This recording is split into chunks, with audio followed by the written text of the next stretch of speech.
반갑습니다. 중등부 친구들. 9월 1일 수요일 데일리 큐티 시간에 나오신 여러분들을 주님의 이름으로 환영하고 축복하고 사랑합니다. 오늘은 좀 다르죠? 뭔가 영상도 앵글을 많이 가져가 볼까 해요. 오늘은 그냥 너네랑 좀 얘기를 해보고 싶거든. 그래서 내가 너네랑 얘기를 하는 그런 느낌을 어떻게 하면 좀 잘 줄 수 있을까? 우리 예배 때도 그렇게 생각해보면 원앵글로 가가지고 그냥 지루하게만 보기만 했는데, 물론 이렇게 본다고 지루하지 않은 건 아니지만요. 어쨌든 전도사님 생각에 좀 이렇게 다각도로 보면은 우리 얘기가 좀 편안해지지 않을까 라는 생각이 들었어요. 그래서 뭔가를 전도사님이 정보를 전달해 주는 것보다 그냥 우리가 얘기를 해보면 좋겠다 라는 생각이 들었고요. 마침 9월의 첫날이에요. 9월의 시작이다, 9월에 뭐 이런 게 아니라 진짜 9월 1일 찐으로 첫날이잖아요. 그리고 갈라디아서를 시작하는 첫날이기도 해요. 그래서 오늘은 갈라디아서 이야기를 전도사님이랑 살짝 해볼까 합니다. 내가 너네랑 뭔가 새로운 성경이 시작될 때, 새로운 묵상 본문이 시작될 때마다 그 해당 성경에 대한 걸 간단하게 이야기를 했었던 거 여러분이 기억날 거예요. 오늘은 갈라디아서입니다. 지난번 에베소서를 봤지요. 에베소서도 짧았어요. 그것처럼 갈라디아서도 6장으로 짧은 성경이지만 엄청난 것들이 들어있어서 전도사님이 간단하게 정리를 해보면 좋겠다라는 생각이 들어서 오늘 이야기를 해볼까 해요. 여러분이 몇 번 전도사님이 설교를 할 때 본문으로 쓴 적도 있고요. 인용도 정말 많이 했던 성경 갈라디아서예요. 바울 아저씨가 쓴 편지지요. 근데 갈라디아서의 특징을 좀 먼저 얘기를 해보면 정말 많은데 그 중에 하나는 이런 게 있어요. 그냥 이거는 좀 딴 얘기인데 그냥 알고 있으면 그렇구나 라고만 하면 돼요. 근데 뭐 중요한 건 아닌데, 왜 성경을 공부하는 사람들을 성경학자들이라고 해요. 신학자라고도 하고요. 근데 신학하는 사람 중에 성경을 공부하는 사람을 성경학자라고 하죠. 성서학자라고도 해요. 전도사님은 그런 거를 해보고 싶다라는 생각이 좀 있고요.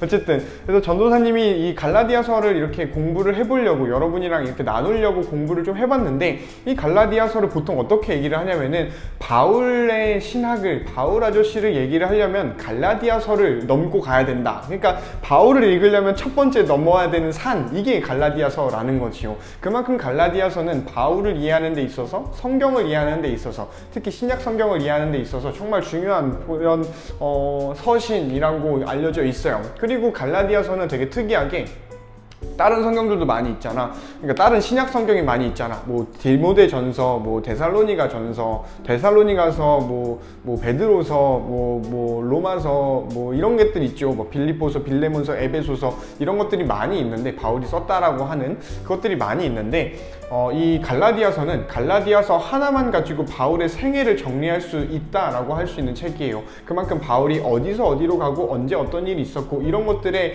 흐름을 잘 따르고 있는 게 갈라디아서입니다. 다른 성경은 이거랑 비교해 봤을 때 다른 성경들을 좀 참고를 해야 되는 게 있고요. 사도행전을 특히 참고하면서 이런 바울이 어떻게 움직였구나 라는 역사적인 것들을 알아가는 그런 게 있는데, 이 갈라디아서는 갈라디아서만 보면서 이야기를 할 수 있겠다 싶지요. 참고로 갈라디아서의 배경이 되는 거는 사도행전 13장부터 14장이 주가 되고요. 그리고 18장부터 일어나는 사건들도 갈라디아서의 직접적 배경이 됩니다. 그리고 간접적으로는 사도행전 15장도 갈라디아서의 배경이 돼요. 그래서 이 사도행전이라는, 누가가 쓴 사도행전이랑 갈라디아서가 좀 이렇게 접합점이 생깁니다. 사실 이거는 많은 성경들이 그러고요. 고린도 전서랑도 그런 게 있더랬지요. 어쨌든 그런 바울의 갈라디아서에 대해서 이야기를 해볼까 해요. 그러면은 왜 우리가 지난번에 어디였지? 에베소서였나? 맞죠? 에베소서를, 아니구나, 야고보서였구나. 야고보서를 이야기를 했을 때, 얘들아 야고보서 이름의 뜻이 뭐지? 야고보에게 쓴 편지인가? 라고 했을 때 그게 좀 어색하다. 왜냐면 야고보는 사람 이름으로 우리가 많이 듣기 때문이라는 얘기를 했던 기억이 날 거예요. 그래서 야고보서는 어느 지역에 보낸 편지가 아니라 야고보가 흩어진 12지파에게 보낸 편지라고 했었는데, 그거에 비해서 반대로 빌립보서나 에베소서 같은 데는 에베소 지역, 빌립보 지역에다가 보낸 편지라고 이야기를 했었어요. 갈라디아서도 마찬가지입니다. 바울이 갈라디아 지역에 쓴 편지예요. 그래서 이 갈라디아 지역이 어디냐 하면은, 여기다가 내가 한번 띄워볼게. 잘 뜨나? 그래서 이 갈라디아는 보통 북부 갈라디아랑 남부 갈라디아로 이렇게 나눠져요. 그래서 이 북부 갈라디아에는 페시누스, 앙카라, 타비움 이런 도시들이 있고요. 이 남쪽에는 더베, 루스드라, 비시디아, 안티오크 이런 곳들이 있지요. 그래서 대부분의 학자들은 북부에 있는 갈라디아 지역에게 바울이 쓴 편지라고 이야기를 하고 있더랬습니다. 그러면 이 바울이 갈라디아서를 언제 썼는가에 대해서 이야기를 살짝 해보면 이해하는데 편하겠다 싶어요. 보통 53년 겨울에서 봄으로 넘어가던 때 마게도니아에서 썼다라고 알려지고 있어요.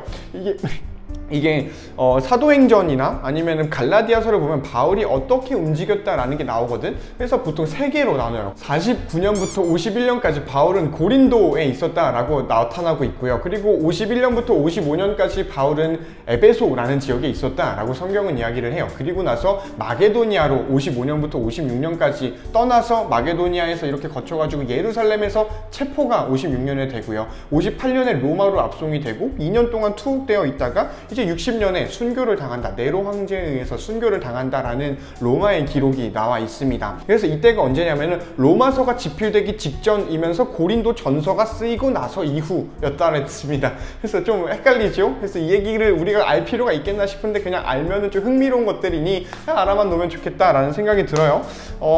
이게 좀 가까이서 쓰였단 말이야. 고린도 전서랑 그리고 로마서 사이에 이제 이 갈라디아서가 쓰였다라고 해요. 참고로 이 바울이 제일 먼저 쓴 서신은 보통 데살로니가 전서라고 알려져 있어요. 어쨌든 이 갈라디아서가 로마서랑 가까이 있다 보니까 로마서에서 다뤄지는 것들의 개략적인 것, 그러니까 나눠지는 부분에 되게 심화적이지 않은 초보적인 것들이 갈라디아서에서 많이 나와요. 그 말은 뭐냐면은 갈라디아서에서 다뤘던 내용들이 로마서에서 확장돼서 또 발전돼서 다뤄진다라는 게 있어요. 그래서 로마서, 갈라디아서가 참 어려워요. 어쨌든 이런 게 있고요. 이 고린도 전서랑 이 시기적으로 가깝다 보니까 비슷한 세계관을 가지고 있고 비슷한 문제를 동시에 쓰고 있어요. 가령 이런 게 있어요. 고린도 전서 16장에 보면은 예루살렘이 배고프다. 그래서 갈라디아 사람들에게 말해준 것처럼 너희 연보해라 라는 게 나오고요. 이 갈라디아서 2장을 보면 어떤 게 나오냐면은 야, 우리 가난한 사람들을 도와야 한다 라는 게 나오죠. 이게 예루살렘 사람들을 염두에 두고 바울 아저씨가 얘기를 한 거거든. 그래서 두 가지 성경에서 한 가지 사건, 예루살렘 교회가 굶어 죽어가니까 우리가 돈을 보내주자 라는 것들이 나오다 보니 이게 좀 비슷한 사건, 비슷한 상황 속에 있었다라는 걸 우리가 좀 알 수가 있죠. 얘들아, 근데 여기까지는 사실 그렇게 중요하진 않아. 우리가 성경을 보는 데 있어서 크게 중요하진 않아요. 이게 어디서 쓰였고 언제 쓰였고 뭐랑 뭐 사이에서 쓰였고 뭐 이런 것들이 뭐 알면은 좋고 더 심화해서 읽겠다라면은 필요한 정보들인데 굳이 알아야 되나? 라는 생각도 우리 중딩들 수준에서는 있지요. 그래서 진짜 중요한 거는 이거예요. 바울이 이걸 왜 썼나? 라는 것이요. 바울이 갈라디아서를 왜 썼나? 이거에 대해서 이 갈라디아서는 스스로 대답을 합니다. 3장 3절 그리고 5장 12절 6장 17절 여기에는 이런 이야기가 나와요. 너희가 이같이 어리석으냐? 성령으로 시작하였다가 이제는 육체로 마치겠느냐? 너희를 어지럽게 하는 자들은 스스로 베어버리기를 원하노라. 이 말은 뭐냐면요, 이 말이 담겨있는 어떤 맥락은 할례를 받는 상황이에요. 그래서 할례는 어떤 걸 자르잖아. 어떤 걸 자르는데 그걸 자르는 거 거기만 자르는 게 아니라 더 깊게 들어가서 그냥 스스로 베어버리기를 원한다 라고 바울이 거의 저주를 하고 있는 거예요. 뭔지는 여러분 상상에 맡길게요. 어쨌든 그리고 6장 17절에서는 이런 이야기까지 해요. 이후로는 누구든지 나를 괴롭게 하지 말아라 라는 이야기가 나와요. 바울이 스스로에게 너 나를 이제 더 이상 괴롭게 하지 마 라고 이야기를 하고 있는 거죠. 이 문제 내가 지금 너네들한테 해결하고 알려줬으니까 이거 가지고 더 이상 말하지 마. 여기서 끝 땅땅땅 라고 하는 거야. 더 나를 귀찮게 하지 말라는 말이지요. 바울이 되게 화가 나 있어. 너네 이거 가지고 나 더 이상 귀찮게 하지 마. 너네 어리석다 라고 이야기를 하는 거야. 그래서 3장 1절에 보면은 어리석도다 갈라디아 사람들아 라고 말을 하는 내용이 나옵니다. 그럼 여기까지 보면은 바울이 화가 나서 이제 갈라디아 사람들한테 이 멍청한 사람들아 어리석도다 갈라디아야 하면서 편지를 썼다라는 걸 우리가 좀 봤어요. 그러면은 진짜 중요한 질문은 이거지요. 얘네가 뭘 했길래 바울이 그렇게 화가 났을까? 갈라디아서 1장 6절은 이렇게 이야기를 합니다. 그리스도의 은혜로 너희를 부르신 이를 이같이 속히 떠나 다른 복음을 따르는 것을 내가 이상하게 여기노라. 다른 복음을 따르는 것을 내가 이상하게 여기노라 라고 하지요. 다른 복음을 갈라디아 사람들이 따랐다라는 거야. 그래서 이 당시에 선동가들이 있었다 그래요. 선동가 여러분은 알고 있나요? 프로파간다를 하는 사람들, 사람들이지요. 그래서 저 사람을 꿰어내고 이 사람을 이렇게 움직이게 만드는 가스라이터라고 생각하면 좋겠다라는 생각이 있지만 이 당시 상황에선 그러지 않았어요. 왜냐면은 이 선동가들의 정체는 유대 기독교 선교사들이었거든. 그러니까 유대적인 기독교인인데 이 사람들이 선교를 나간 사람들이에요. 그래서 오늘날로 보고 있는 선교사라고 생각을 하면 좋아요. 왜 외국에 나가서 오지에 나가서 인도네시아, 태국, 네팔, 뭐 북한까지 이런 데 가서 중국 이런 공산권까지 가서 하나님의 말씀을 전하는 그런 사람들이 없다는 거지요. 말이 꼬였네요. 어쨌든 그런 사람들이 지금 바울이 세웠던 갈라디아 교인들에게 갈라디아 교회에 다른 복음을 집어넣고 있고, 그리고 그 갈라디아 사람들은 그 다른 복음을 따르고 있는 것, 이게 바울이 봤을 때 너네 다른 복음을 따르고 있고 그것 때문에 내가 빡쳤고 그래서 내가 이 갈라디아를 써야겠다 라고 쓰게 된 어떤 직접적인 계기가 됩니다. 그러면은 얘들아, 이 갈라디아 지역에 들어온 유대 기독 선교사들이 어떤 것을 말했는지를 아는 게 좀 중요하겠다 싶지. 왜냐면은 여태까지 알아본 거는 갈라디아서가 왜 쓰였는지에 대해서 또 특징에 대해서 말을 했다면, 이제부터 이 사람들이 뭐라고 말했길래 바울이 이렇게 얘기를 하는가 라고 한다면은 바울이 갈라디아서에 담을 내용이 담겨 있기 때문이에요. 그래서 갈라디아의 내용, 어떤 흐름을 알고자 한다면 그 선동가들이 뭘 말했냐 라는 것을 좀 보면은 우리가 답이 나오겠다 싶지요. 물론 답을 아는 게 중요한 건 아니지만 좀 우리가 갈라디아서를 보는 데 있어서 편안해지고 좀 더 쉽게 이해할 수 있는 것들이 있겠다 싶기 때문이에요. 그 사람들이 뭘 말했냐면은 너네 구원을 받으려면 필요 충분 조건이 있어. 그리고 그 필요 충분 조건에 믿음이 필요 충분 조건이 아니야 라는 거죠. 뭐냐면은 우리가 구원을 받으려면 필요한 것이 있고 그것 스스로가 충분한 게 있다 라고 말을 하는데, 믿음은 필요한데 믿음은 충분하지 않아, 구원을 받는 데 있어서 라고 말한 거야. 그래서 이게 무슨 말이냐면은 믿음은 필요한데 충분하지 않아. 그래서 다른 무언가가 필요해. 그게 율법이야. 그리고 할례이고 안식일을 지키는 거, 그리고 어떤 절기를 지키는 거, 이런 행동들이 너희들한테 필요해 라고 말을 한다라는 겁니다. 그래서 이 바울이 전했던 것은 그리스도 예수가 너를 위해 죽으셨고 부활하셨고 성령을 보내셨어. 너희 그 성령이 알려주신 대로 따라 살아 라고 말하는 것. 성령이 의의 소망을 너희들한테 줄 거니까 그 의의 소망을 향해서 달려가기를 멈추지 말아라 라고 이야기를 하는데, 이 유대 기독 선교사들은 그런 이야기보다는 야, 성령은 성령이긴 한데 야, 너네 이 할례를 받아야 돼. 할례를 받고 안식일을 지키고 뭘 하고 절기를 지켜야 돼 라고 이야기를 했다라는 거예요. 그래서 바울이 화가 난 거야. 어리석도다 갈라디아 사람들아, 너희가 사람의 손으로 성령으로 시작해서 사람의 손으로 일을 마치겠느냐 라고 하면서 혼을 내는 거죠. 곧 성령을 떠났다라는 것을 혼내고 있는 서신이에요. 그래서 바울이 이렇게 화가 난 채로 혼내다 보니까 다른 편지를 보면은 내가 우리 주 예수 그리스도 이름 안에서 사도가 된 바울은 어디에 무난하노라 어디에 무난하노라 이런 이야기가 시작이 되는데, 이 갈라디아서는 그렇게 인사도 안 하고 칭찬도 안 하고 뭔가 그냥 갑자기 시작해 버린다라는 특징을 가지고도 있어요. 어쨌든 다시 이야기로 돌아와서 이 바울이 전한 복음이 있고 이 유대 기독 선교사들이 말한 다른 복음이 있는데, 이게 다르니까 다르다라고 하겠지요. 근데 또 이 갈라디아 사람들은 이걸 들어보니까 맞는 말인 것 같기 때문에 이걸 지키려고 했겠지. 그래서 바울이 어이가 없어가지고 이제 이야기를 하고 있다라고 해요.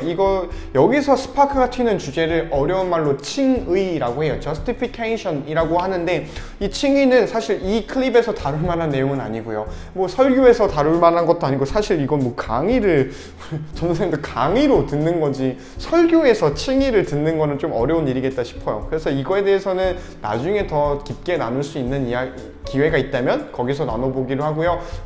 그냥 여기서 좀 이제 슬슬 마무리를 해볼까 해요.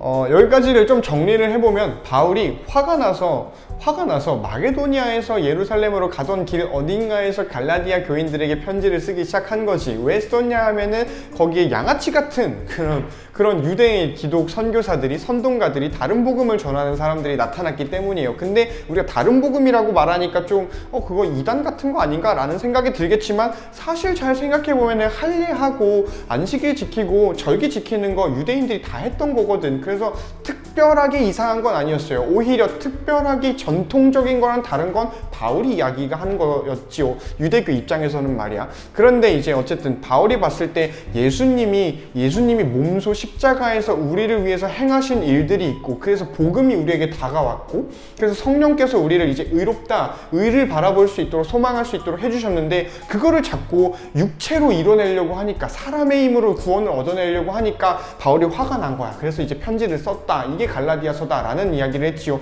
그리고 그 스파크가 튀는 토픽은 뭐였냐면은 칭의라는 거였어요. 칭에 대해서 말하고 싶은 게 너무 많지만 줄이겠습니다. 여기까지가 좀 큰 어떤 그림이었고요. 구체적으로 자세하게는 우리가 보면서 이야기를 하겠지만 좀 거칠게 나눠보면 1, 2장, 또 3, 4장, 5, 6장 이렇게 나눠집니다. 1, 2장은 바울이 좀 역사를 훑어요. 야, 너네 왜 그따구로 사냐? 막 이런 이야기가 나오죠. 그래서 야, 너네가 복음을 들었는데, 복음을 들었다고 하는데 이토록 빨리 그 그리스도로부터 탈주해버린 거를 난 이해를 못하겠다 얘들아. 이런 이야기를 하면서 자기가 어떤 역사를 가지고 있는지, 자기가 사도라는 것을 설명을 하면서 내가 너네들한테 이렇게 알려줘도 괜찮은 사람이야, 난 자격 있는 사람이야 라고 말하는 게 1, 2장의 내용입니다. 그러면 3, 4장은 뭐가 나오냐면은 여태까지 1, 2장을 통해서 나 너네들한테 얘기할 만한 사람이야 라고 말을 했으니까, 확보를 했으니까 이제 알려줘, 이제 너네 어떻게 해야 돼 라고 알려주는 장면이 3, 4장에 나오는데, 이 3, 4장에서 무엇을 통해서 말을 하냐면 구약 성경을 통해서 말을 해요. 구약 성경에 아브라함 이야기로 시작을 해서요, 예수님 이야기를 했다가 다시 아브라함 이야기로 이 3, 4장이 끝이 납니다. 그래서 너네가 정말 믿음이 있는 사람이라면 이거를 봐, 구약 성경에 이 아브라함을 봐, 그리고 예수님을 봐 라고 하는 게 3, 4장 갈라디아의 중심에 있는 내용이지요. 바울이 직접 하고 싶은 이야기가 여기 담겨 있어요. 그리고 5, 6장에는 뭐가 나오냐면, 그러니까 너네 그렇게 믿음을 따라 사는 사람이라면 이렇게 살아봐 라고 해서 우리가 쉽게 알고 있는, 흔히 알고 있는 성령의 열매, 그리고 악과 악덕, 그러니까 덕과 악덕, 선한 사람은 이렇게 살아야 되고 선하지 않은 사람은 이렇게 산다 라는 거를 좀 정리를 해주면서, 너희 성령을 따라서 다시 살아가자, 성령을 따라서 우리가 의의 소망을 바라보자, 하나님 나라를 바라보자 라고 하면서, 그런 사람들은 어떻게 사냐면 이러하게 살아간다 라고 말을 하는 게 갈라디아서 5, 6장의 내용이에요. 그래서 1장부터 6장까지 되게 짧아요. 아마 한 2주 안에 끝날 것 같은데, 우리가 보게 될 갈라디아서는 이런 내용이었어요. 전도사님이 좀 간단하게 준비를 해보겠다 라고 생각을 했는데, 그럼에도 좀 말하면서 내가 느낀다, 간단하지가 않았어. 영상이 길어질 것 같은데 너무나 미안하고요. 고멘. 전도사님이 이렇게까지 이야기를 하는 건 뭐냐면은, 갈라디아서를 통해서 너를 만나고 싶어 하시는 하나님이 계시기 때문이야. 하나님이 우리가 갈라디아서를 묵상하고, 갈라디아서뿐만 아니라 이 성경을 묵상하는 큐티라고 우리가 이야기를 하는 이 행동들을 통해서, 행동 말고 행동 속에 임하시는 성령님을 통해서 우리와 만나고 싶어 하시고 계신다고 전도사님은 믿어 의심치 않아요. 하나님의 시선은 항상 우리를 향해 있거든. 그러니 우리 그 하나님의 시선이 우리에게 있으니, 우리가 하나님과 눈을 맞추려면 우리가 이제 하나님한테 시선을 두면 된단 말이죠. 하나님이 우리를 원래 보고 있었으니까 우리도 하나님을 보면 눈이 맞는 거잖아, 그지? 그래서 우리가 이 갈라디아서를 묵상하는 9월 초 이 시기를 통해서 하나님과 눈 맞출 수 있는 우리 중동부가 되면 좋겠다라는, 우리 한영교회 공동체가 되면 좋겠다라는 생각이 들어요.